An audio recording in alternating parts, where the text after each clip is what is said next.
Oh, good evening. Yeah, I forgot I was hosting there for a second, Gav. I Mm. thought I had your Thought you would. picks and it wasn't. Yeah. Good evening, everybody. Welcome along to Winners and Losers on a Monday night with the lads, Gav and Dom here to talk about who the winners are and who are the losers of the weekend were. We probably had more crack talking about who are in real life who are the winners and losers. Mainly I think top loser for me at the weekend, Gav, has to be the expert, the the asteroid expert That was amazing. on Virgin Media News, who was celebrating his find of an asteroid out in North Dublin Beach. After finding a massive crater and holding the whole country in his hands until what happened, Gav? Until it turns out it was two lads just digging a hole on the beach because it was nice out on the Sunday. And I'm sure everyone has seen it now, but I still think the best thing of the whole lot is when the whole country was going, wow, like Virgin Media sent a crew out there, and this fella was talking about the shape of the brick and the bits on the edge and all. Then he turned around and had the audacity to turn around and go, I'm a bit disappointed it was two lads that dug a hole, but I'm going to go and get this brick tested anyway. I just thought it was the fucking best. And that's probably a week old now at this stage, but I think it's the best thing that's happened in the week. It is. It's both the winner and the loser. It's both the winner and the loser of the week. But Dom, I think before, Gav, we got into that, we were just discussing how the Mexican aliens were actually cake. Honestly, it just gets worse, doesn't it? The stories get worse. They're trying to find news now, aren't they? And it's just not working. But when I see knife go into that alien's forehead and lift a nice clump of sponge. I didn't see this. Oh god. It's a lovely Mexican alien. So did he have a couple of aliens and then they were showing them off? Were they like, this could be like, your man brought them into some high court about how there was aliens if bodies found in Mexico, and he brought them into corpses to show, here's the little people that we found, and this is proof there's aliens, and you're hiding the evidence, etc. So this is a guy that's against the government, like, yeah, he's like, look, we found this. Right. It turns out though aliens are also really nice, also cake. So basically, when they die, you get a lovely sponge cake. And did he cut them open? The autopsy. No, hold on. Did he actually believe that these were real? Like, did he actually expect to cut these on people to believe like these are real, or was he just like taking the piss? No, he believed they're real. Like this, he's long held proven that aliens exist, and the government's hiding the fact that aliens exist, and they're robbing people in Mexico and everything like this. So, this is his proof. This was his proof. This was his big moment. He had the bodies of two aliens. You do see these things on like Facebook and stuff where it's like cake or real, you know, the sort of way. That's what I was going to say to you. It's the biggest advertisement for real or cake on Netflix. Yeah. So you sit there and you go, oh, that looks real. And, oh, fuck me, that's a cake. Like, you know what I mean? It could be a boot or it could be the hubcap out of a car. But it turns out it was a cake. So this is what it was. It was just a massive game of real or cake.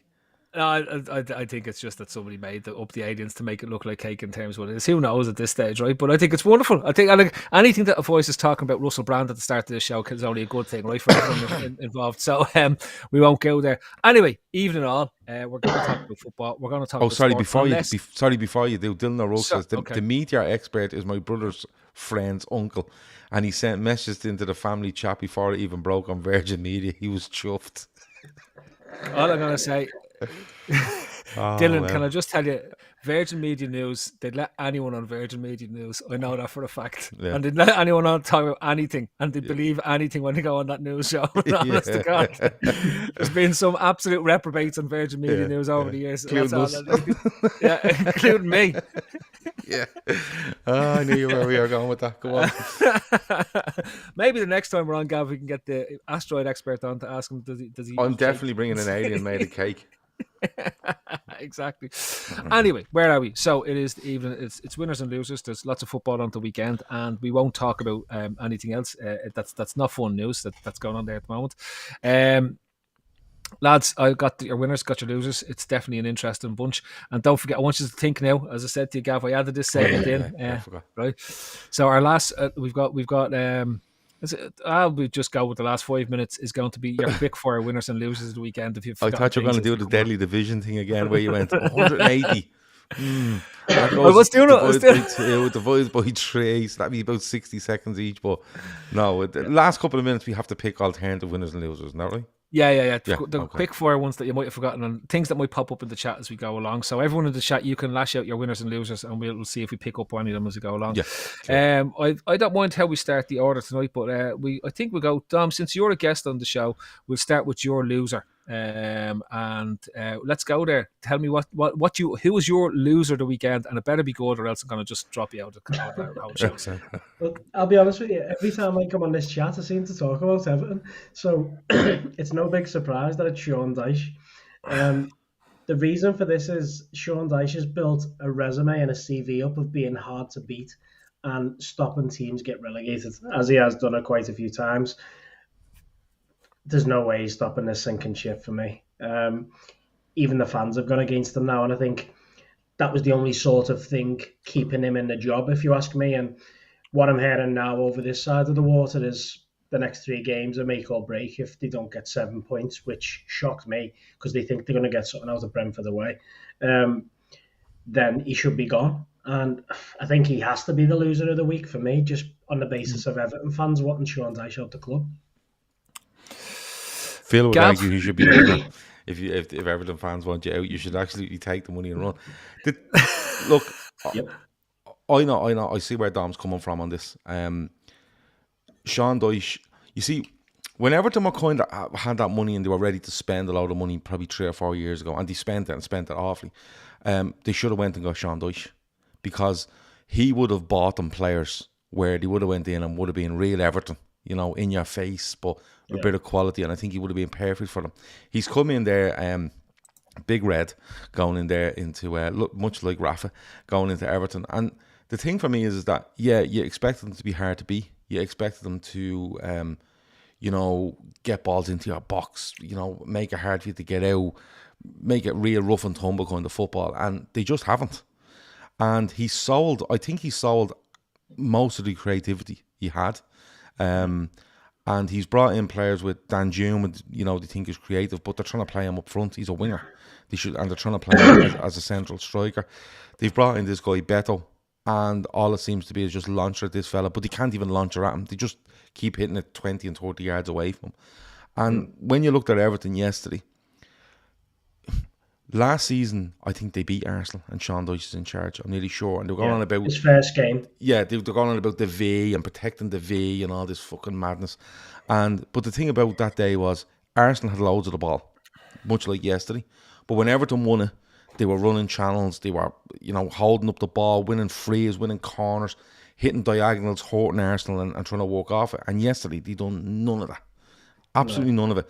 And I always listen to the Blue Room podcast, which is an Everton podcast, but they're very straight down the line. They'll tell you how it is. And one of them just turned around and said, Arsenal should be ashamed of themselves only winning that 1-0 yesterday. That's how bad Everton were. They were lucky in defence. They were shaky. They couldn't get out. When they did get out, they didn't want to give it to the wingers. They just kept launching balls out of play. And if that's what Sean Dyche... And listen, he's under pressure because of the money situation at Everton. But at the same time, in the money he spent, he could have brought in players that did indeed make them hard to beat, and could have hit diagonals at them and done all that sort of stuff. And he just hasn't. He just simply hasn't. He actually looks like a man who's absolutely terrified of the situation he's in. That's what it feels like to me. He looks like there's no way out for him. And, the only way out is probably the next 3 games. And if it doesn't happen, he's out the gap. But who do you bring in then?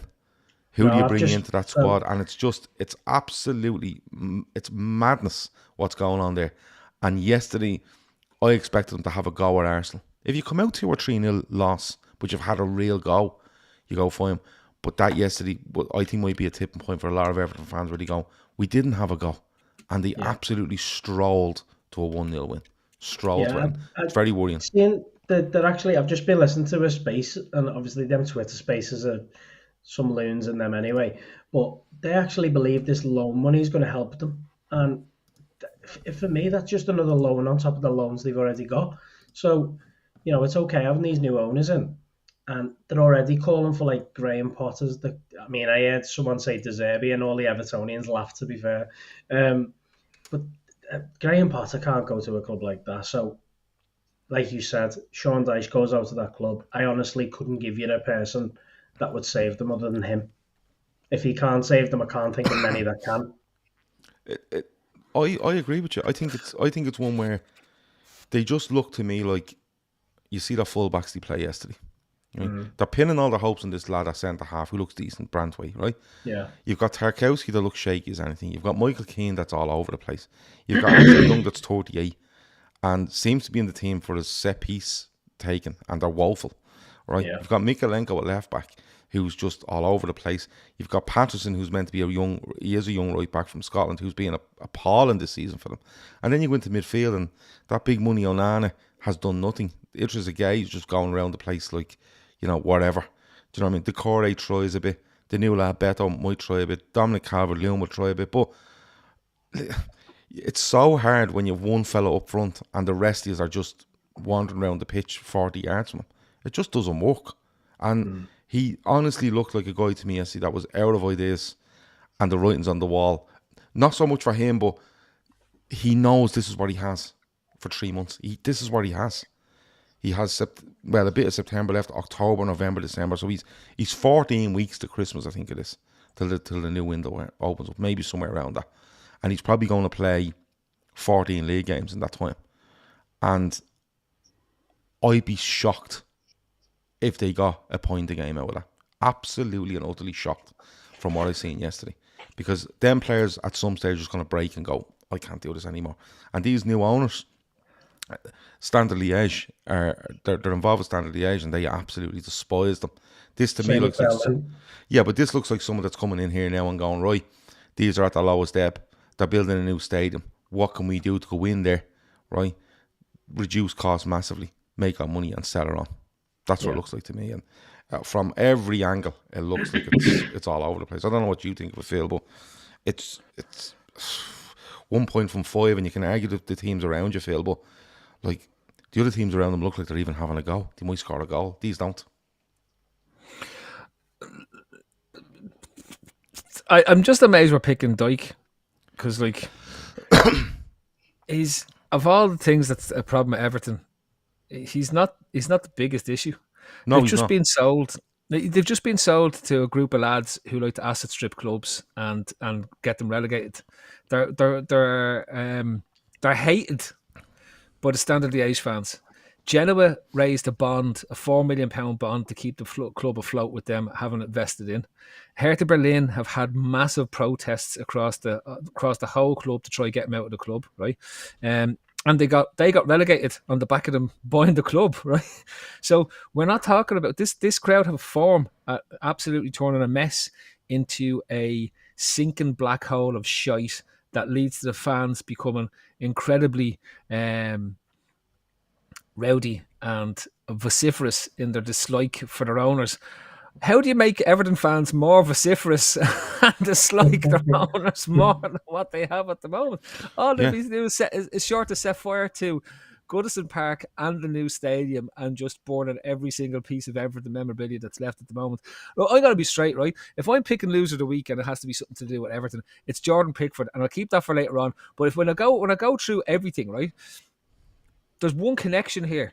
Everton were a decent mid-table side until Jordan Pickford turned up, and since then it's been fucking abysmal, and it gets worse each week, and it coincides with his ability to be worse each week and their blindness to him each week. It's phenomenal. I'd love to see a graph, one of those Venn diagrams with all the other issues at Everton, Jordan Pickford and shite.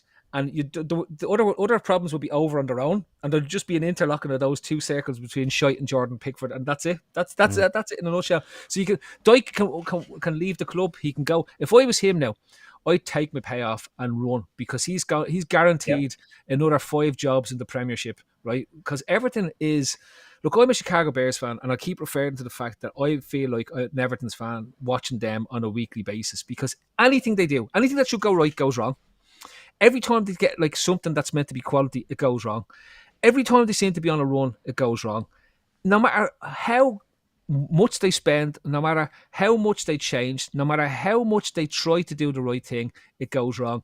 And it's immense. And eventually it's going to go wrong, that it's going to literally get relegated. They're going to get relegated. And then I don't think they'll just go one relegation. I think they'll suffer multiple relegations. Well, someone says that there, right?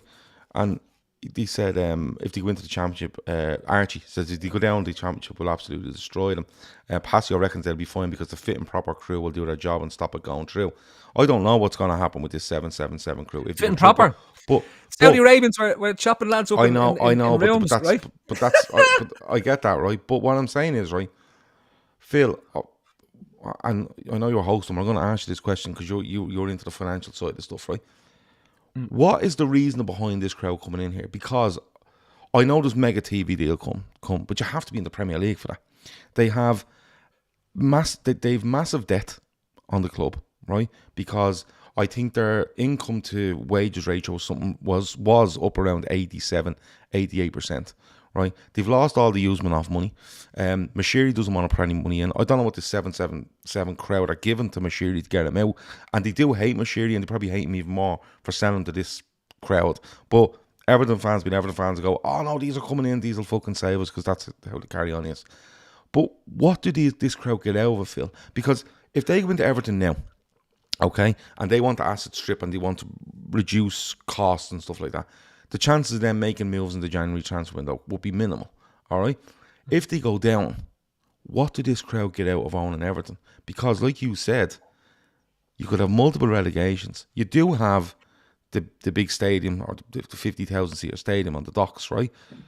But what do they get out of it? It feels like a ridiculous investment. So if you take away the football element, right, and you look at the fact that their portfolio is bigger than any Arab fund, any nation state, anything else, right, it gives them the ability to raise finance in the financial markets for whatever they want to do, right?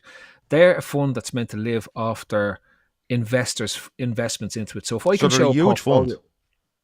Yeah, so if I can show a portfolio, remember, their insurance, their travel, there's a range of businesses that sit on the back of 777. And there's is there right then in getting hold of the stadium as the owners of the stadium? No, I think this is, again, it's brand awareness. Like, it's getting to the point where it's cheaper to buy a football club than to sponsor a football club, say a Manchester United or a thing. It's a bit like what Venky's did at Blackburn. Think about it like this. If you take it to its logical progression and you have 30 clubs in a portfolio and you can put your brand on those 30 clubs, you've got global coverage. It's probably going to cost you $1 billion, right? If you were to try sponsor that many teams across the globe, it's going to cost you more than that. So it's actually a cheaper way of getting your brand out there without having to put in the distribution networks and all that type of stuff. If you want to generate more interest and you want to bring in bigger and more wealthy individuals into your fund to increase the value of your fund, then again, that becomes part of the brand awareness. Suddenly people are aware of the 7-7 partner capital funds. It allows them to put bigger investments into the market, and it also allows them to leverage in the case that they want to raise finance against whatever the portfolio is, because that portfolio is going to have a significant asset value that's underpinning it. And if they want to raise money against it, they've got tangible assets to sit there. You think about the stadium, you think about all that type of stuff, right? And even with the debt that sits on Everton, they're going to be able to show consolidated group accounts, which show here's the total value of all our clubs, here's the total of debt. It's going to be dwarfed compared to what they're actually looking at, which allows them to probably raise finance to complete this deal. And it's also going to allow them to leverage whatever they want to do, because they're not leveraging it against one club, they're leveraging it against a number of different clubs, right? Because so you just use everything as leverage to finance other things you want to do. Yeah, and to create that distribution, that advertisement, that whole piece. And in the end, you strip it bare and you sell it on for fuck all, because you've leveraged your deals already, and then you can get rid of it and pull it off as a loss. If you really wanted to do something smart here, you take over the club. It might cost you 500 million. Then you raise a mortgage on the stadium that they've built in Bramley Dock, under the water. Yeah. You raise a mortgage on that for twice the amount that you put it on, right? You make the club pay it back. You use the money then to invest across the series of other pieces that you have, and probably put a token amount into Everton. And then you don't give a shit, because when you walk away, it's not going to be your money. You know what I mean? If the stadium gets repossessed, you don't care. Like, let's be honest about it. Pure hard brass tax. So you're, yeah. See, that's more like Ashley says. They own stakes in Hertha Berlin, Sevilla, Genoa, Vasco da Gama, Belgian club Standard Liège, French team, Red Star FC, an Australian team, Melbourne Victory. But I don't see, I completely get where you're going there. Owen Books says Everton have 300 million in loans from a company who have no employees. The company also borrowed the money from somewhere else. They're charging Everton incredible amounts of interest on those loans. So I get if you come in and you've unlimited funds and you go, we're buying Everton 400 million. The new stadium there, we can take over that. We can make it 70,000. We can go fucking rasher, right? But these aren't coming in with unlimited funds. These are coming in to consolidate their own like portfolio, you say, and leverage everything against other things. So all they're really going to do with everything is just going to leave them sit and just use their name as a leverage and that stadium as a leverage. That's all they're going to do, isn't it? I think what they're trying to do is essentially use similar to the Glazer model at United, and United fans got mad about the Glazer model. The Glazer model has allowed United to finance itself more than every team bar Manchester City in the Premier League for the last 15 years, right? They've been able to pay and spend more money than any other club, and yet they've been able to pay massive dividends and the interest payments and loan repayments on the debt that sits on top of the club as well, right? Like the idea here is you don't need to borrow at that level, but you're borrowing at a level that the club will be able to sustain and you don't have to make a penny of it. But you know what you're doing? You're taking the dividends and the profits out of the club because you're a fund. That's what you are. And I'll be honest with you, right? We've been blessed in the sense that FSG haven't tried to take any money out of Liverpool. And people hate FSG, and you see all the madness that goes on, but they haven't taken money out. They've loaned money into the club. They put money into the club in the first instance. Then they loan money into the club to allow the stadium to be built, and they've only taken some money back with regards to the payments on the loans that they put into the club. Right? They haven't gone in and said, "Well, the club is profitable to the tune of 40 million, and we're taking 30 million of that out in dividends across the course of whatever season it was that we're profitable in." Right? So in reality, unless you have a oligarch / wealth fund / nation state backing you, most of these funds and owners that own it know how to finance debt in the corporate world because that's how they got to be as rich as they are, right? And they're going to utilize their assets to get there. And you are naive if you think that isn't the situation. So when I look at this, when I look at the 777 thing, it is an opportunity for them to get in and add a Premier League club to their portfolio, which increases the value of the portfolio. Before we go on then, is it a good thing for Everton that 777 go in there? For the fan on the street, is it a good thing for Everton? Listen, no matter how good they could get, right? They could have, China take over Everton, and it would still not happen. It will fall over tomorrow. China would get blown up by a meteor that was found on the beach of Malahide, right? It'd be just something mad would happen, and there'd be no money to put into Everton. But is it a good thing? No, it's not. No, let's be honest. Horses, lads, the fact 777, the only investors willing to come in should terrify Evertonians. Listen to me. The only good thing that what Everton needed was Saudi Arabia to take over them like they did in Newcastle. That's the only thing that possibly turns this whole ship around. And even then, they're jinxed. It's just some clubs are jinxed and they're jinxed, and that's just the way it is, right? Yeah, no, it's just interesting. They sold every facet of their soul out in 1994 so that Joe Royle's Dogs of War could win an FA Cup, right? Since then, it's been an absolute clusterfuck. Even think of the time they got fourth, we got fifth, and they got kicked out of the Champions League. Think about the time that they went and they had the one Champions League qualifier and got knocked out by FC Eiderdown from Fair. No, Villarreal knocked them out. Whatever, who cares? They don't even exist anymore. They were a submarine, they're sunk. Think about this, right? No matter what happens, anything can happen. It doesn't make a difference. They're geek. It's over for them. Just face it. They need to get relegated. They need to go to Sunday. Yeah, but I think Netflix. You see that's why I think. Anyway, I'm hosting. Here, shut up. On to the next one. Sorry. Next topic, right? I'm just really interested in it. Go on. I know. Yeah, we could do it. We'll start an Everton podcast just for a laugh and just pretend we're Blues. We'll change our names. What can you be? I'll be 767 podcast. I'll be Gark Mulebridge, and you can be somebody else. So you just take it. Okay. Right. Yeah. And that'll definitely work. Right. We did Dom's loser. So Gav, give me your loser for the week. Oh, loser. We're going that way. Okay. Ten Hag, without a shadow of a doubt. I watched United on Saturday, and for what's gone on over the last week with Ten Hag, not the last week, they lose to Arsenal before the international break, and the whole stuff around Jadon Sancho comes out, and I don't think Ten Hag came out that well, because he has this supposed reputation. He doesn't take any messing, and he got rid of Ronaldo, and he done this and he done that, and they lose to Arsenal, and I think his levels of professionalism there dropped massively after that game.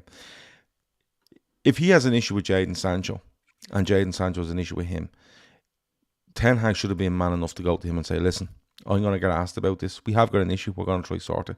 But if I get asked about this, which I probably will if we get beaten or if we win, about where you were, your availability, I'm going to say you have a slight knock and you'll be working on it through the international break and hopefully be back, blah, blah, blah. And then we can sit down and discuss the real issue, where you think I'm a prick and vice versa. And he doesn't. He turns around and he starts saying, well, based on training this week, he wasn't picked and stuff like that. Jadon Sancho comes out and says, hold on a minute. I trained very well all week, blah, blah, blah, blah, blah, right?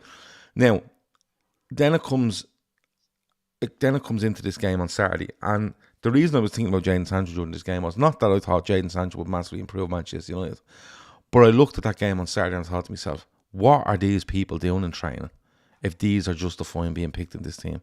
Because Brighton play lovely football.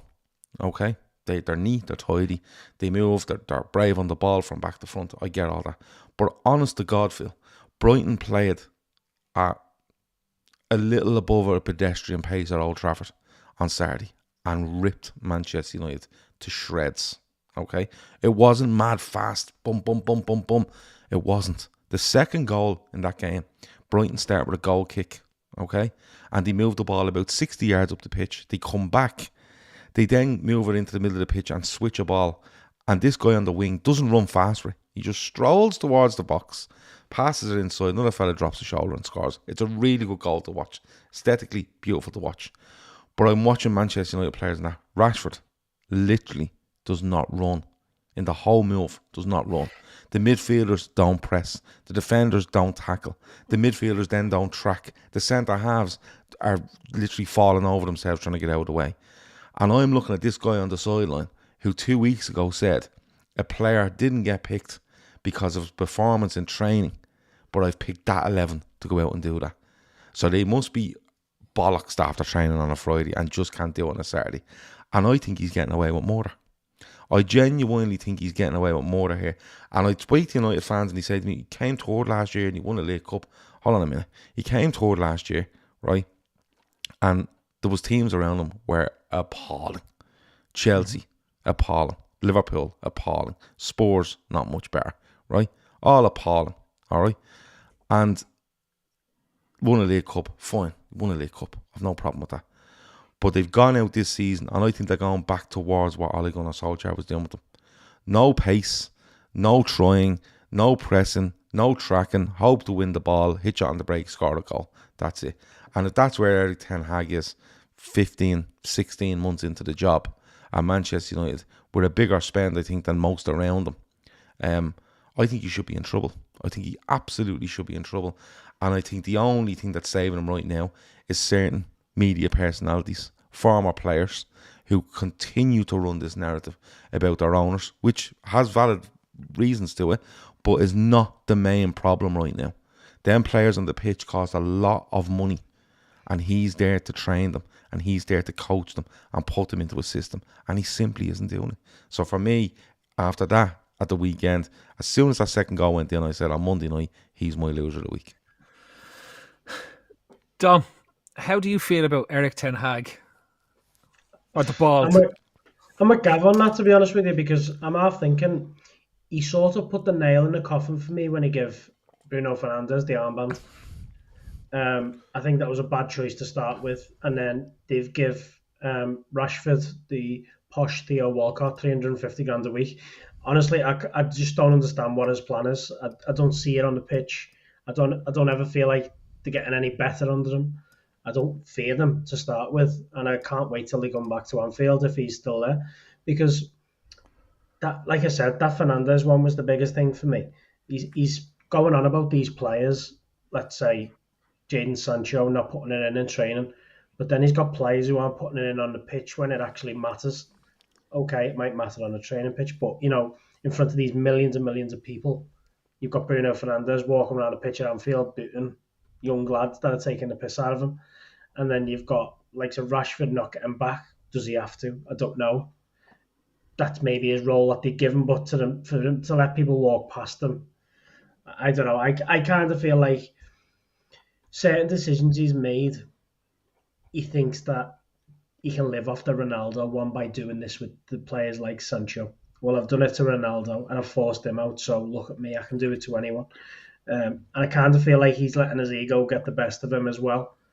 The Sancho one, it just stinks, doesn't it? It just stinks. And just on Bruno Fernandes, I think I had him down as a loser of the week after the international break because he spends more time arguing than playing football. He spent 3 minutes in injury time on Saturday. This is the God honest truth.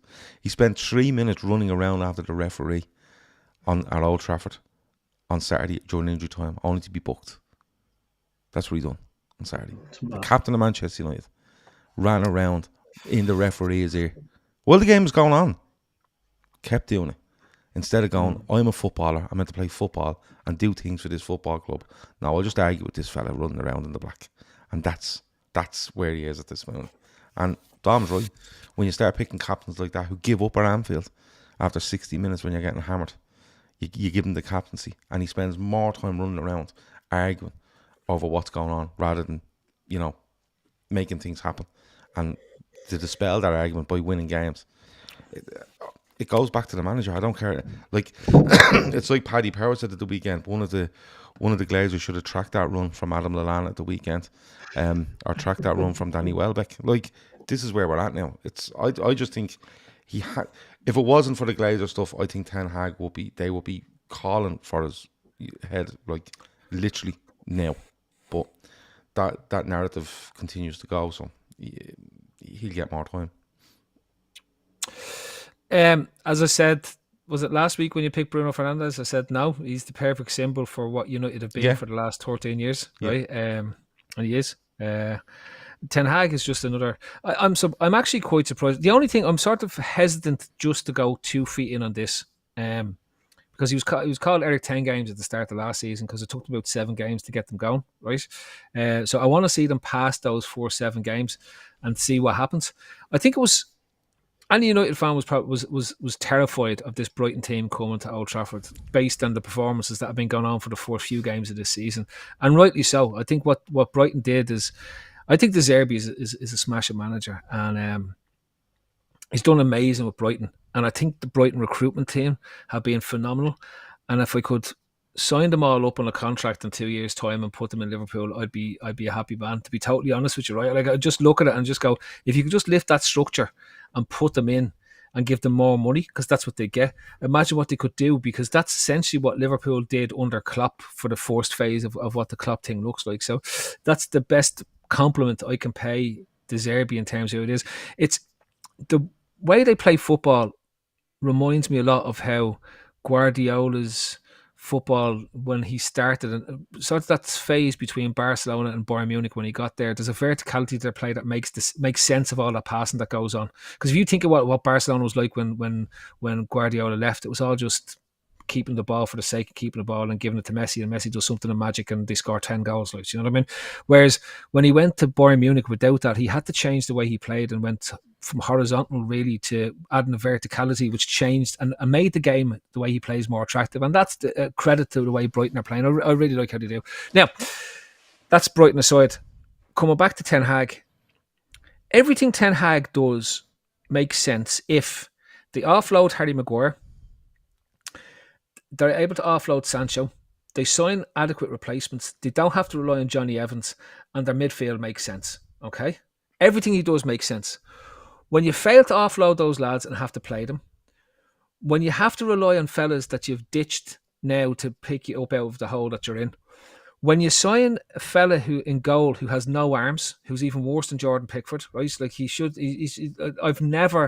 I'm going to tell you now, I have never seen a worse goalkeeper play for Manchester United in the last 30 years. He is fucking appalling. And I don't think the other day saying I think he's conceded 7 goals from 11 shots on target or something. Yeah, the third goal he conceded, I think it was the third goal he conceded, where he gets 2 hands on it and then it goes through his hands.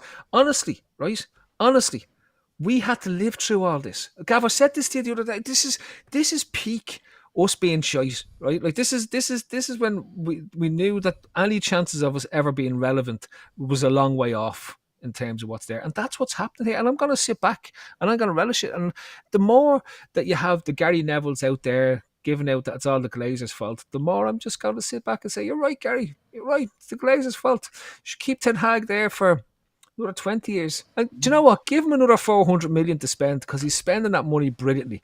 He's brought in 85 million for a fella now who's we won't even talk about where he is, because he's probably in an apartment with Russell Brand somewhere. They've spent another 85 million on a fella who just we won't happens talk to about look. it, but we'll say that. Go on. They've spent another 100 million on a fella whose name sort of looks like Haaland's. That's basically seems to be the only logical reason why they signed them, right? They've spent their midfield has been a desert for years, right? And it still is. And I feel sorry for McTominay, because he plays well for Scotland, and you just look at it, he's the problem now. It's not. It's like they should have better midfielders. They signed Casemiro, and they got the best out of Casemiro, and it looks like Casemiro's legs fell off. Casemiro's what, 34? It was inevitable it was going to happen. Like, you're signing a fella at the end of his career. Yeah, but the thing with Casemiro is that if you put Casemiro in there at 34 and you want to play in a certain system, which is a 4-2-3-1 he wants to play, right? You put somebody in there that complements him, A, with legs, and B, wants to play there. He's put Mason Mount in there. He's put Bruno Fernandes in there. And he's put McTominay in there. Now, McTominay wants to go forward for Scotland. Bruno Fernandes just runs around arguing with fellas, right? And Mason Mount has played wide left and wide right for Chelsea, maybe in a 10. And he continues to...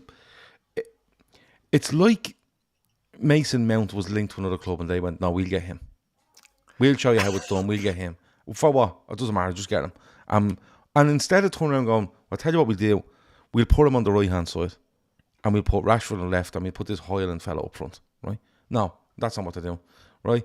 They continue to play Troy Rashford up front. He's not a forward. Put him out on the left. He continues to go with Anthony up until recently, where Mount is a better player than Anthony. He's more output. He suits them much better. He works harder. And it just seems to be all the time he just keeps churning these players into positions and then just standing there and going, what?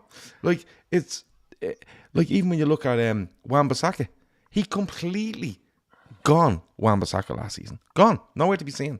Trying to sell him, trying to get rid of him, trying to loan him, then Wan-Bissaka's playing away at Arsenal. Wan-Bissaka starts away at Arsenal.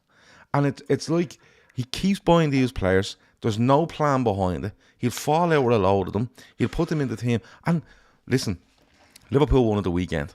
Liverpool were outworked at the weekend in the first half. Outworked completely, right? Wolves were well on it. Liverpool were sluggish, but they were outworked, right? Now, if Liverpool come out with that game and it worked as hard as Wolves all game, bit unlucky, drew 1-1, and go, shit happens, right?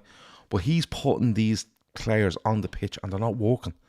And tactically, they're not working, and physically, they are simply not working. And he is standing there, and I promise you, Phil, if they had fucking Qatari owners today, and that team went out and done that the weekend, literally the fans would go on the pitch, lift that manager up, and fuck him onto the Brian Robson Boulevard or whatever the fuck they have over there, and tell him to piss off.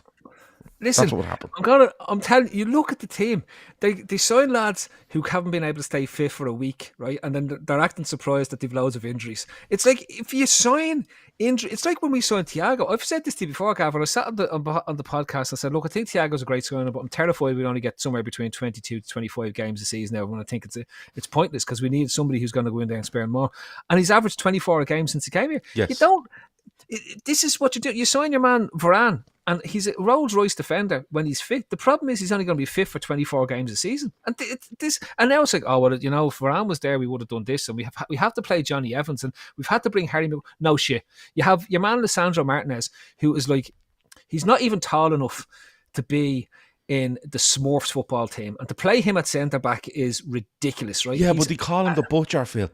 Like they call him the butcher. He is, because he's butchering their defence. Fair play to him. It's like he should be in Asda behind the butcher counter. Like they call him the butcher. Go on. He got turned inside out, didn't he, for that goal as well? Did you see that? Yeah. The Brighton goal. But there's lads in the stand with Argentinian flags, the butcher, and running through the cop and all this, the butcher. And like, what are you talking about? This fella can't kick a football, but it's all right because he has a nickname. This is where that flag should have got banned after the Anfield performance. Did you see how far away? Did you see the swipe He was 5 yards away with the swipe for that goal. It wasn't even like your man was close to him and turned him inside out. It was like your man threw a shape on FIFA 13 and it just turned around and it turned up in 2023. Like, that's how far away he was from this. It was appalling. But then they sign your man, like, there, Emma says it, Reguilon. They sign Reguilon. Reguilon is being ostracised as Spurs. Who? They don't want your man Reguilon, the left back, right? And I think Luke Shaw gets injured, right? And they go, let's get a left back. Now, instead of looking into that club and going, have we got anyone that can play left back? They go, no. They have a fella. He fucking signed from, I think it was Feyenoord or one of these Dutch teams, right? I always forget his name. It starts with an M and I think it ends with an L. Murcia or something like that. He signs this fella and he goes out and he signs Reguilon from Spurs instead. Instead of going, do you remember the fella I signed last season as my backup left back? I'm going to play him. Listen, no, he doesn't. He goes and takes some fella from Spurs on loan. Gav, you could be right that he's a loser of the week, but like, because it's clearly the Glazers' fault, I'm not having it, right? So that's what I'm. No, he's my loser of the week because Malassi. Get the contract out and get him to sign it in a 10-year extension. No, but this is the reason why he's my loser of the week, because go beyond all the bullshit. Go beyond all the fucking messing with regards to the Glazers and stuff. And listen, I always say it, there's valid reasons why Manchester United fans want the Glazers out, right? The biggest one being that they bought the club on a loan, right? That's fine. I've no problem with that. But when you look at the team that's on the pitch, the 11 that are on the pitch there the other day, it's either A, a lot of fucking money, or B, that manager's decision. And combine them with telling Sancho in public that he didn't pick you, right, because of his training performances, and then having the audacity to send that team out and watch that unfold in front of you. Get beyond all this smokescreen shit. Erik ten Hag absolutely is the loser of the week, because that was an appalling performance from Manchester United. Before we finish, Dom, anything to add to this? Because it's you could have a phenomenal evening of discussing how I think that he should be given a 10-year extension. So, anything else to? No, it's music to my ears when we sleep Man United and Everton. So I just listen and enjoy. Do you know what the best bit of the whole week was? Phil Jones ran down a contract at Manchester United for about 3 years, right, without playing. He's the winner of the week. Right. Runs down a contract at Manchester United. Couldn't get rid of him. They were trying to loan him out to Bordeaux and all sorts last season to go, listen, would you ever fuck off for the last year of contract? No. His contract runs out. He's back at Manchester United as the under-18s manager. It's a phenomenal setup. Unless they done that behind Ten Hag's back, that man is responsible for that decision as well. Long may it continue, because as far as I'm concerned, I'm looking at this going, this is phenomenal. There's talk of Edwards. Even if Edwards goes there, I'm going to tell you now, it's this jinxing thing. I keep coming back to it, right? It will take him at least 8 years to sort out that mess that's going on there. Ten Hag clearly thinks he has the Mourinho/Louis van Gaal vibe to him, because all the stuff he does is straight out of the Mourinho and Louis van Gaal book. Have a fight with a player at the start of the season, ostracise him, use that to galvanise the squad, go from there, right? But you have to get rid of the fella that you ostracise. He was able to do it with Ronaldo last season. He's failed this season with Maguire, Sancho, and the list is endless. Like, there's about 5 players that he's now relying on to play that he was trying to freeze out of the squad. Harry Maguire's playing every week for England, or every time for England, right? And he can't get a game because Johnny Evans is being brought back 7 years after playing for Manchester United. Like, the worrying thing about Michael Edwards in the Man United director's box, that's not worrying. Michael Edwards is setting up a company with the other guy that was at Liverpool, and they're basically going to be consultants for clubs. Yeah, where they're going to go, clubs are going to go to them and go, listen, we have an issue here, right? Let a look at it. We think we should go for someone like that, right? Good idea, because then you're not tied to any club. But they're licking their lips going, here, these cunts are going to be ringing us every fucking day for about 3 years. The money they're going to make off them. Non-stop. It's not like Liverpool going, that left centre half, give Ian Graham a ring there, Michael Edwards, and see, and they go, boom, boom, we were thinking him. Yeah, no, honestly, like, if I'm Michael Edwards, I'm using that software to identify fellas who are between 16 and 18, and I'm turning myself into a football agent, because the amount of money I'm going to clean up with everyone using the same statistical knowledge that he brought in at Liverpool, and which put us on a different track. You clean up. He could identify the lads right now and have a massive book. He'd be like your man. But your man Ragnick done this for them. Your man Ragnick went out and said, boy Saicedo, boy, there was 3 or 4 players. Remember Shawnee telling me, and they went, nah, you're all right. No, we're not doing that. Why? Because they weren't big enough money. Right, we've done losers. We've had too much fun with losers. Let's move on to the winners, because winners tend not to be funny and I just get bored. No. So, Dom, Yeah. what's your winner of the week? I actually think My- I'm going to like this one, but go on anyway. My winner of the week was Gerald Quansah. I think that's how you say his name. Came into the Liverpool side. Everyone was surprised, like I was, that he was in the side. I thought it was going to be Kanate back in there, Gomez on the right. Slots in, and for me was probably the only one, maybe Robbo in the first half, that could hold his head high. Gomez, we know Gomez. Matip getting run rings around him as well. I thought Quansah was actually quite decent for a 20-year-old lad to make his first start in the Premier League for Liverpool in them circumstances. I think he's done his career no harm at Liverpool Football Club at all. Gav? I think this has worked really well for this fella. I think there's been loads of chat over the summer with regards to signing another centre half, because Liverpool look, and I think there's valid reasons behind that, because that was the 5th league game yesterday, and we were out Van Dijk. Kanate could only come off the bench because he was had to be previously injured. Matip looks rusty as anything. Gomez has had 2 really good games and was shifted to right back, so you could see that centre back was kind of like, look, it's not like if one goes down we're in trouble, 2 went down it looked like we're in trouble, and the trouble was bringing this 20-year-old in. So the whole talk of I'm not dissing the idea of signing another centre back, far from it, but we are where we are, and I think Jurgen Klopp has made a decision on this lad where he's going to trust him. I think he's going to trust him in league games, certain ones, and I think he's going to, and when needed, because I thought you mightn't see him now for another month in the Premier League because the other lads are back, but I think it's worked out quite well for him, because I think he comes on, and Newcastle, when we're down to 10 men, I think he's really, really good. He plays there on Saturday, and I think he was probably the best defender on the pitch for the time he was on it. I know Liverpool didn't cover themselves in glory defensively, but for a 20-year-old, it wasn't Liverpool are getting overrun here because this 20-year-old is here. It was probably Liverpool only one down because he's playing, the sort of way. It was more of a positive than a negative. He comes off, Kanate comes on, and he comes off to everyone thinking that's another really good game, and lines himself up really well, I think, for this Europa League campaign, where he's proven himself in 2 really difficult situations when you think about it. He comes on against Villa, I think. Was it Villa? Yeah, it was. Yeah, and he was really good when he come on there as well. So I think it's just lined up really nicely for him. Now, I'm not saying when Liverpool look at transfers in 4 months' time or 9 months' time that they don't look at a centre half, because I think they do need one, and I think it's probably one where you look and say to yourselves, we need somebody that's levels above what he currently is, looking at Van Dijk in the next year or 2 or wherever it might be. But yeah, I've nothing against him being winner of the week, because like I said, being a centre half at Liverpool is not easy. We play a high line. There's a lot of responsibility on you, to hold that high line, track people, but play the game as well. A lot of our stuff comes from our centre halves being brave and good range of passing, and I think he's passed the test. He really has passed the test in the last couple of games. I don't want, and this isn't to disparage him, I don't want to see him loads this season. I do want to see him dropped in and out. I want to see him in some home games, some away games, like them European games. And I want to get to the end of the season where I go, do you know what? I can't wait to see him next season. I cannot wait to see him next season. And we've spoken about Caldwell at Chelsea, who's another cracking centre half, to be fair. And I think he's been a bit misused by Chelsea. But when you look at this lad, you go, you know what? A year down the road, he probably have as much experience as Caldwell has had coming into this season. Let's see where he is. And I think he must be buzzing, the fella. Like, he must be absolutely buzzing. And you could see Van Dijk's reaction to him coming off the pitch. Van Dijk was high-fiving everyone, but took a minute with him, as if to say, you know what, fair fucking play to you. So, yeah, I've no problem with him being one of the week. It's great to see players coming through like that. And we all love big signings.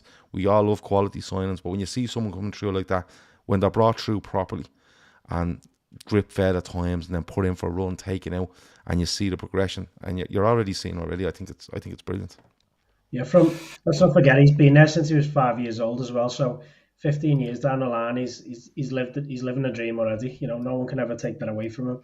But the most important thing is he looks like a good player, and he's a good he's coming into a squad that no one ever expected him to come in so soon. So I wish him nothing but the best, because I think he looks superb to me. I'm not going to dispute anything. I've proclaimed centre backs and homegrown centre backs for many a year. As we know from talking last week, the name of the very first pod was called Martin Maldini. That didn't pan out the way I thought it was going to. But in this instance, he reminds me a lot of Reece Williams, but without the weaknesses. So, and I think that's in the most positive sense. I thought Williams was very good on the ball and he was very good in the air, but he lacked pace behind him and wasn't good in the turn. Whereas I think Quansah has both of them. So when you look at it, the thing that made Van Dijk elite was again that pace and that ability to turn. I think he has enough. I'm not saying he's going to be that level. I'm not proclaiming that whatsoever. But when he steps in, he looks like he has more tools than, say, the likes of Billy Comesio, Reece Williams, Nat Phillips. When they've all come in and come through the ranks, they've all done well, but they've been missing one thing. He looks like he has the lot. And, the comparison to Joe Gomez, everyone was on Joe Gomez's back, and I just felt this is Gomez reverting to the level that we expected. But we also were doing something mad in terms of expecting to step in and play Trent's role exactly. Like that to me was, if I'm gonna put it in, my loser of the week was Jurgen Klopp's first half tactics. I think it was a fucking stupid. Like, I'll be totally frank with it, right? It exposed Quansah, it exposed Matip, it exposed Gomez, it exposed the team. The goals were coming from that. McAllister's flow was up in Machu Picchu playing a football match on top of a temple that the Incas built 14,000 years ago at 10,000 feet altitude on oxygen bags, right? He flies all the way back, having been picked up in a balloon. He gets back and they put him straight up. Look at a plane up there. and he lands. Just and a big rank there, just a big rank with loads of balloons on it. Not taxis, just balloons. Who's next? And it dropped him off. It dropped him off on the pitch. He was told to get changed in the balloon and he had to get dropped off on the pitch, right? And he was wrecked, and you could see he was wrecked from the moment he set foot on the pitch. And to me, I was just there going, this is madness. Surely you want to sit in and be solid for the four. You know that the team has flown in from all over the globe in terms of what it is. You've missed 6 of them for training. You've got fellas there who haven't been there, and you're starting them. I'm just like, for me, I'm there going, right. And then to see Quansah come through that first half and not really put a foot wrong. The goals don't come down the side. The chances don't come down the side. There was one chance that potentially came down on the right-hand side that they whipped in, that there was a good piece of defending that went on from it. Robertson looked gick. They go back to just normality. They just go back to a simple back four in terms of what's there. Put some structure around what's in front of it. And I think they need to... I think Klopp needs to reset his own mind. He was playing Trent there because of a weakness they had in midfield. They don't have that weakness anymore. Curtis Jones was brilliant at the weekend, right? Jabazaloi was brilliant when he was freed up from what he was trying to do, which was everything in the first half, right? And they just there is that capability. There is that capability now to not have to worry about, well, we have to sort of allow for the fact that Hendo's 32 pushing on 33 and doesn't have the engine like he had before. They all have the engine. Yeah, like we weren't playing Endo. We had all these lads, right? And sorry, I've just visions about Alexis McAllister in the balloon now, floating, just floating into the Albert Dock and landing on that weather thing in the middle of Albert Dock. What's the story? Yeah, I'm just home. There you go. Here's some oxygen. Tie me balloon to the edge there, and I'm off. I have to go up to the ground now. Yeah. But again, for me, that's why I think Quansah is deserving of it. But that second half performance, like, it's such chalk and cheese to see the team do that and turn on the style again. It's the first time I think in 2-3 years, I'd say, that I felt, Jesus, this team has something about it again. It has bollocks that it hasn't had in 3 years. And it's big boys. The big boys are back. Do you know what I mean? And it's not the same fellas as before, but the big boys are back, and they know that they have the games in their hand, and they know they can shift the gears. We haven't seen them shift gears in 2 years. Like, this was if you think about the run-in we had when we went up against City the year before last, we were scraping over the line as it got towards the end of the season. Yeah. We were happy to take a 1-0 and it was scrappy, right? This team has gears, and I'm glad in a way they're not in full throttle, because you want to build into that for after Christmas and that run-in, that, you know, that bit where it just takes over, momentum takes through. But just to know that they have it in their head now, we can turn the dial and other teams can't live with us. Like, Wolves were all over us that first half. I think that's part of the I think that was part, because we were talking about this last night on the show, and Emmett was like, is this a fucking plan from him to do this? And I don't think it's a plan. Emmett wasn't trying to make it out it was a plan, but I think it might have been something in his head going, right, we probably need one of these lads in midfield. And what we do is we just try not hang in there, but try control this a little bit, get to half time at 0-0, and then we can introduce the 5 subs and just make ourselves stronger and stronger and go and win the game. It worked out very well in the end, but the first half, wasn't how it was meant to be. I think it was meant to be a lot more No. controlled than that, and it just didn't work that way. And the pick in midfield is probably the one that doesn't, because he was all over the place. So as I said, worrying about his balloon. Balloon. He was just full of helium. That's why he was lighter than it was. His head was all over the shop.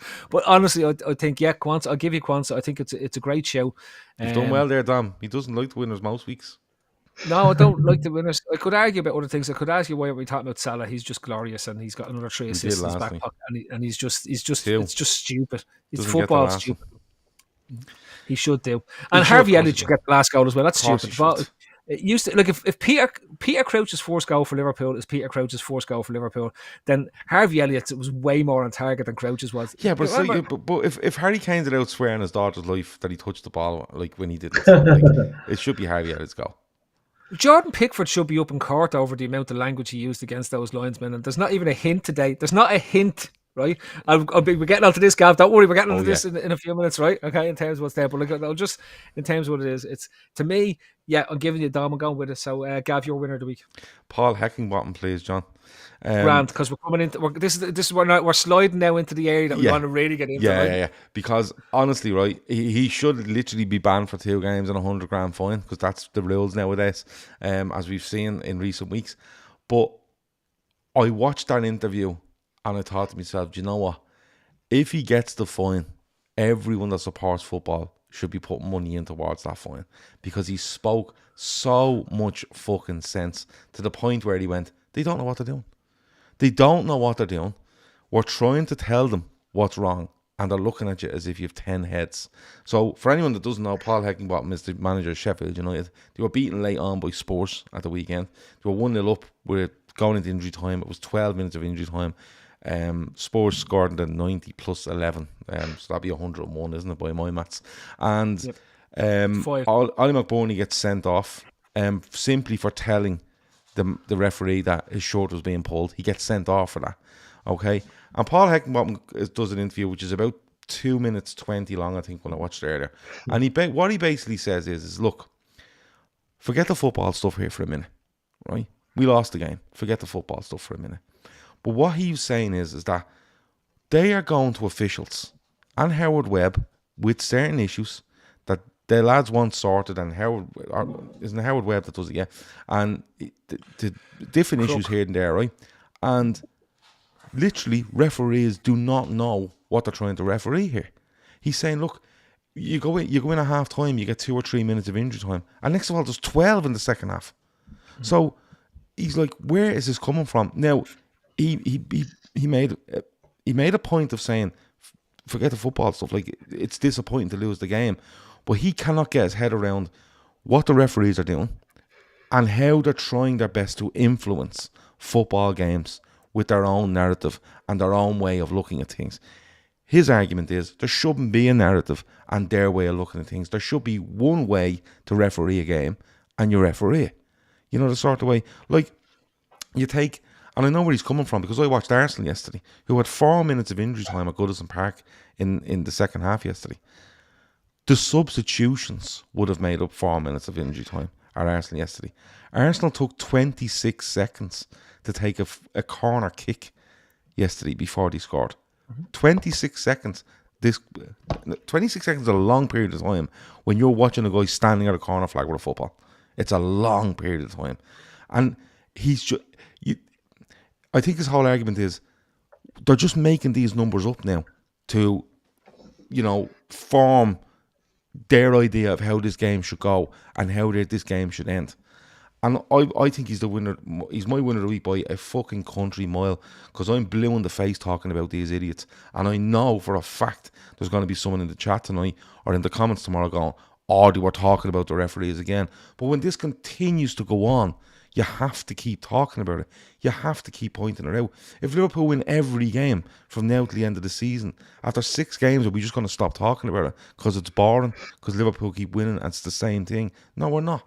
So when this happens, and he's basically saying what everybody's thinking, and he's having the courage to come out and say, him, and him are fucking brutal, right?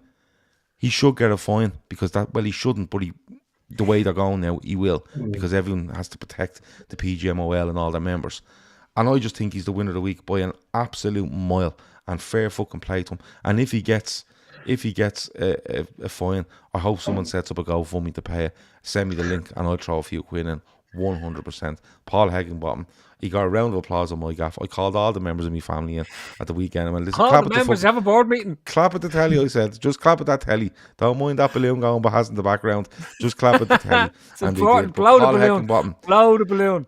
Heckingbottom winner of the week. It's an early kickoff. Blow the balloon. My biggest winner of the week this season by an absolute mile. Dom, do you agree? I couldn't agree more. How many times are we going to sit here and talk about this? I can't even give them a name. Just pure nonsense, isn't it? Week in, week out. It's, you know, we're not even anywhere near Christmas yet, and we're spending enough every week talking about officials and officials who have never played the game before, which is the most disappointing thing for me, because you're constantly hearing professional footballers call out for someone to actually be in the room, on a VAR room, first of all, who's played the game, or at least in an official capacity as a referee or an assistant, something along those lines. It's not happening. So, you know, you put stupid in, you get stupid out. They have never played football before, or to a level of professional. So why should they be in charge of how football should be played? I don't get it. I don't get it at all. Gav's bang on the money. Heckingbottom deserves a standing ovation from everyone, deserves a clap. People might see it as he's cracking up a little bit. I thought it was brilliant. I thought it was one of them Kevin Keegan moments where people will look back on, and hopefully, you know, once all this shit blows over and they make a change, it's actually something that we can look back on. So, and this is the one bit I want to lead on from it. So it's to take on. I completely agree with your point, and I think managers are censored because they're scared about the fines and the impact it's going to have. But there is a League Managers Association, the LMA, that's there, right? They need to come together as a body and say, we are going to literally destroy the referees in post-match press conferences, and we're going to ignore fines and bans until the FA takes this to task. At the moment, what's happening is nothing is happening. Nothing's happening. Yeah. You have the referee sitting behind a guy who is questionable in terms of his fairness and his ability to match to referee without bias or without lenses. You have continually dodgy decisions that's going on, questionable abilities to lead on the VAR. You've got bad decisions leading to results on a week in, week out basis. You've got anything that isn't a black and white decision is being faffed in terms of what's happening. And so when a manager comes out, he's going to take a fine. He's going to be banned from the stadium. He's going to be banned from the matches. The managers now have an onus and a responsibility upon themselves to say, we are not going to take this anymore. We've toed the line. We've done what we've been asked. We've sat there. We've tried to have the debate with the PGMOL. We've had the debate with the things. We've asked you. You have let us down. This league has let us down. This is his whole point.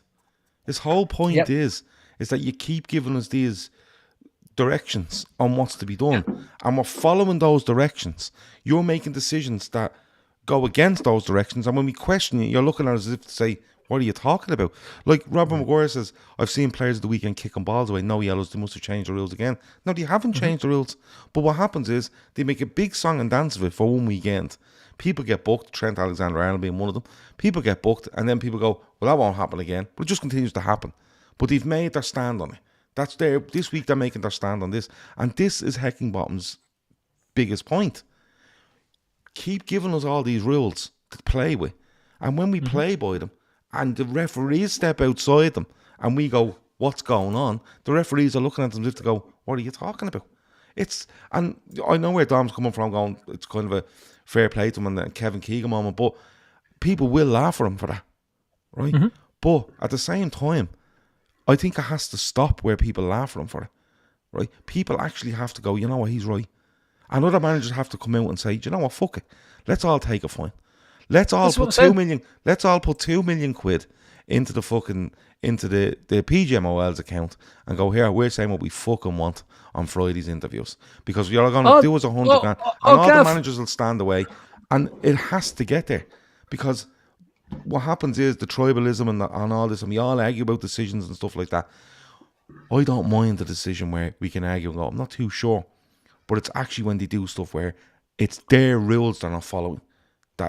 It's just, and this is infuriating. what they need to do is not just on a Friday. They need to just come together as a group. The managers do, right? And even the players through the PFA, they need to come together as a group and say, when we're interviewed this weekend, we are not holding back, right? If the referee has made an unmerciful fuck up in these games or bad decisions, we are going to call it out. We are held accountable if we dive. We are held accountable if we put in a bad challenge. We are held accountable if we make a poor decision or a match decision that's going on. If I lose my rag on the sideline, I'm held accountable in the post-match interview. I'm held accountable for everything I say in the newspapers.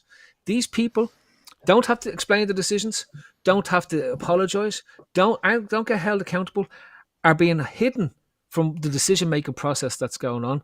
And no matter what goes on, if anybody dares to stand and say anything, this is classic institutionalization in a nutshell.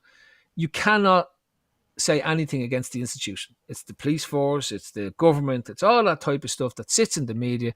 But this is classic institutionalization of a body which are meant to be professionals. If those professionals are incapable of doing their job, which has been proven over and over again, we've got the names of the guys. We know people that we shouldn't know the names of. You've got your man who elbowed Andy Robertson in the face, elbowed him in the face as he crossed the pitch. Sorry. No, it's not. It's not. He elbowed him in the face. And at the end of the day, there's no accountability because these guys are held above the commonality, which is the fans and the managers and the players. They are on a different level to everyone else, and therefore will be treated differently to everybody else. They shouldn't be, and that's where the managers and the players need to take accountability for themselves and take the fines, take the bans. Just say, do you know what? We don't care until this changes. We are going to call you out. We're going to call you out and call him out by name. Don't hide behind the referee. Call him out by name. The Paul Tierney thing. Well, Heckingbottom did. No, that's what I'm saying. And the thing is, like, like Jordan Pickford is pictured clearly fucking having a go at an official. Let's go there. I'm giving him right. As much as I slagged him off for loser of the week for his ability to play football, he's clearly the winner of the week because he's able to curse and swear on camera at the referees and the linesmen and not get called about it. But the thing is, right, this is what I'm saying. They make a big stand one week. 3 games ago, they made a big stand against Virgil van Dijk. They let it draw out and then handed him another ban and a $100,000 fine. Right? Now, by the rules, Paul Heckingbottom and Jordan Pickford should both be receiving fines of $100,000 this week and a game ban. Right? Yep. Right? That's the way it should be. Now, I'm not saying that's right because I think the rule is fucking nonsense, right? That, you know, this is ridiculous. Referees have had abuse thrown at them for years and years and years. Go back and listen to any interview with referees in the mid-90s and the abuse they get, and they basically tell the player, fuck off, annoy me, will you? Piss off and play the game. And that's the way it should go, right? But that's the way it should be. But it won't, because they made their stand 3 games ago. They got their big hyperbole around it, and now it's just back to normal. Kick the ball away, throw what you fucking want. We made our stand 3 weeks ago. We're not doing it again. So it's just half-hearted rules they're making. But the problem managers are having now is that you're making these and then you're just fucking not implementing them. And we're playing by this rule that you're actually not implementing. And I just don't know how they put up with it. Like, and I'm saying this because Liverpool won at the weekend. Liverpool could win every week. And I could come back on here and genuinely do an hour show every single week on these referees. I might actually. And I might just do it myself. I might just record myself, not release it anywhere because people just tell me it's boring. And I'll just listen back and go, yeah, Gav, you know what? You're fucking right. Who are we playing the weekend? And that's the way I'll go about it, just to cleanse my own mind. But I just find that it's just appalling, Phil. It's absolutely appalling. And this is meant to be a product that they're trying to promote. And they can't even put the rules in place that they've done, they've made, and they can't put them in place. Or they just don't want, we'll do it this week, but we leave it then. It's too much fucking work. It's too much going on. Do you know what I mean? Do you know what I mean? Joke. Yeah. Right, quick fire. We're towards the end, and I want to go to bed. Right. So quick fire. We've got go 5 minutes on the clock, right? So it's now 30 minutes past 11. We go. I used 5 to minutes on do the a clock. clock on this. I can't remember how I do it now. I used to be able to do a clock on loads of things, Gav. Can't do it anymore either. It's the age thing. Right. So Dom, something we've missed out on. Rock and roll. Go. Give me one. Winner or loser? What's it going to be? Hey, loser. What's the question? Sorry. Pick one. Anything. any winner, I'll go first. Okay, you go first, Gav. Start it off. I will go with. I'm gonna go with the Everton centre half, Brandway. I don't even know. This is a regen Pro Evo. He's not a regen Pro Evo. He's not real. So he's a winner. I'm gonna go with him because he was loaned out last season, and he's with PSV.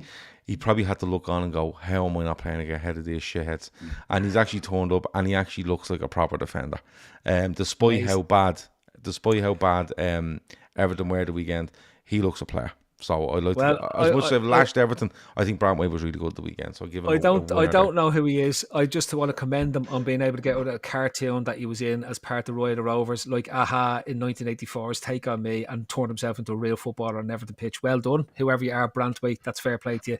Must be. You thought you used to play forward for Barcelona a while back there in Getafe, which is Leon Braithwaite. So it's all the same people. Right, I'm gonna go with one. Right. So my winner of the week is Mauricio Pochettino for just vanishing. Right? So it's amazing, right? This fella is the manager at Chelsea. Haven't heard a thing from him, haven't seen him. They've not won a game in 4 years or something like that, right? They've less points than Everton have at this stage of the season, and yet nobody's talking about Mauricio Pochettino. I think it's amazing. They've spent £166 trillion in the summer on players, right? There's a fella called Mudryk. Like, he was in Blackadder 5 playing in the wing that cost 88.5 million. And again, another fella that was in a comic book 15 years ago, right? And it's just, this is amazing. There's not a hint. I just don't know what's going on. It's immense. It's brilliant. It's Everton levels of being invisible. And I'm giving Mauricio Pochettino whatever he's doing now. He's not even there. I'd say he's living in George Schmadicka's gaff in Ibiza for the last 5 weeks and just having the crack. So fair play to Mauricio. No, he's there, but he seems to be fixing it. Every time you look at him, he seems to be fixing the... fixing something, isn't he? He's always fixing something on his constantly fixing like the end of his jacket, you know, on his wrists, like the band or whatever on his jacket, which is really fucking weird. I've got a winner. I'm gonna go with a guy that doesn't really get a mention in anything really. Tarek Lamptey, Brighton. Massive injury last season. He's off for, I think it was 9 or 10 months at one point, and then bangs 2 or 3 assists in Old Trafford from left back, not even his natural position. I think he's a quality player. I think obviously he cost a lot of money for Brighton. Chelsea sold him, if I'm right. Is that right? Chelsea sold him. And I think he looks like a star for the future. I'm surprised no one's really sniffing about him. I have one. Go. Gary Neville. And not for the reasons you think. Not for the reasons you think. I've seen a video of Gary Neville today saying he's walking through Manchester at 5:30 on his way home, and it's quite cold. And one more degree of coldness, and I think he'll probably hoodie. Now, I think someone have got subliminal messages out of this, like he's rallying the troops for another green and gold fucking protest. But the big thing that came out for me was, why is Gary Neville walking around in a t-shirt, and in 1 degree less he's going to put on a jumper? Should you not go somewhere in between? He's just weird. So Gary Neville. Norwich's club shop for the retro scarves are on high alert. There's a massive influx of money coming. Ordering fucking new extension on the gaff and everything. I'd say new program coming. I'll give you a loser of the week. That's sitting on it. The Saudi Arabian Football League. I turned it on. I watched the one that I thought was real, and it was Neymar playing in a friendly, right? And then I turned on the real one, and it was the exact same level. I've seen Fabinho play there, and thank God Fabinho's gone. The team Henderson and Wijnaldum now played in front of 900 fans at the weekend. Yeah, shite. Lads, I'm telling you, this is unbelievable. I was watching the pace of it. I seen Neymar score a goal, and it's like he may as well have gone up the mountain and got 16 goat herders, brought them down, and they would have played a better game of football than the fellas that are out there. Even the fellas who are from Europe are saying, here, this is it. We're piling on the pounds, eating the food, just having the crack. They don't even need to run anymore. It's grand, it's sorted. So it's absolute pointless. There's people, television companies have signed TV deals to put that stuff on across the world. You're having a giraffe. They must be getting paid billions. There's no way they're getting paid to put it on. It's appalling. Got a quick loser before we do it. Yeah. Howard Webb for being a horrible, dirty mank prick. That's the end. Fair enough. Quick ones before we go. Avo says the winner is that Stop Oil Pro that has glued himself to the track at the E-Prix. Winner has to be Todd Bowley with his new Phantom company sponsor deal. Let me see. There was a couple more there. Oh, loser the kit man of West Ham for choosing the match the shorts of their kit to Man City's away kit to piss off viewers around the world. Yeah, I did see something about that. Anyway, the 5 minutes is up. We're in showbiz, baby. Baby, There you the last one I never got to is I want to say over the last few weeks, Ange Postecoglou, the Spurs manager. Yeah, I done like really him, well. right? Yeah. And I like him in terms of talking and fair play to him and well done. It's fair play to him, and in the same way I enjoy Klopp, whether he's ratty or whether he's not ratty. Just watch the press tournament as soon as he gets ratty with them, because then it'll be knives out. And who do you think you are? Go back to Australia. You're trying to rob the Ashes and all that type of stuff be coming at him because to rob the Ashes. Yo, he's here undercover to rob the Ashes. Fuck me. yeah, exactly. Okay. This always comes out. Maybe you should put another shrimp on that Barbie there, and she was like, okay, can't wait Fuck for the off, headline. Alf Stewart. Yeah, we get all that. But no, he's doing really well. And I've said it before, I'll say it again. He's perfect for what Spurs need. And he didn't realise they needed it, but he's perfect because he's not He's a the gentleman, massive, Gav. He's a gentleman. I've a lot of time from him. He's a gentleman. He's not the most high profile, but he knows what he's He's doing. not Rod Little. He's a gentleman. That's all No. I'm saying, Gav. He's a Anyway, nice man. Nice reactions to the Eamon Dunphy stuff there. I forgot I had the Eamon Dunphy one. Here we go. We're in showbiz, baby. Yeah, Baby. it's brilliant. I love him. Right, is that it? That's it.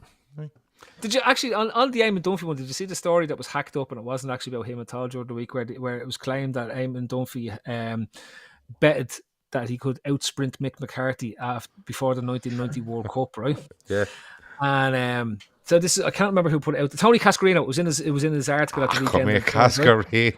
Cascarino. Listen, this is the fella that's nowhere near Irish. He had got an Irish passport and everything. He's like basically he had an ice cream man who was an Irish fella and he got an Irish passport out the back of it. Classic Jack Charlton time. Anyway, so Tony Cascarino put 6 in it that Eamon Dunphy really didn't dislike Mick McCarthy's selection into the squad. And it just reminds him of all these things, blah blah blah. And he said even at one stage, Eamon Dunphy offered to have a sprint against Mick McCarthy before a match to prove that he was quicker, right? And he said that Dunphy turned up in a pair of jeans, and so the two of them went at it to have a sprint, and McCarthy just about won, just by a nose at the end, right? But it ended up that McCarthy was out for 4 weeks after pulling his hamstring on the 100-meter sprint, right?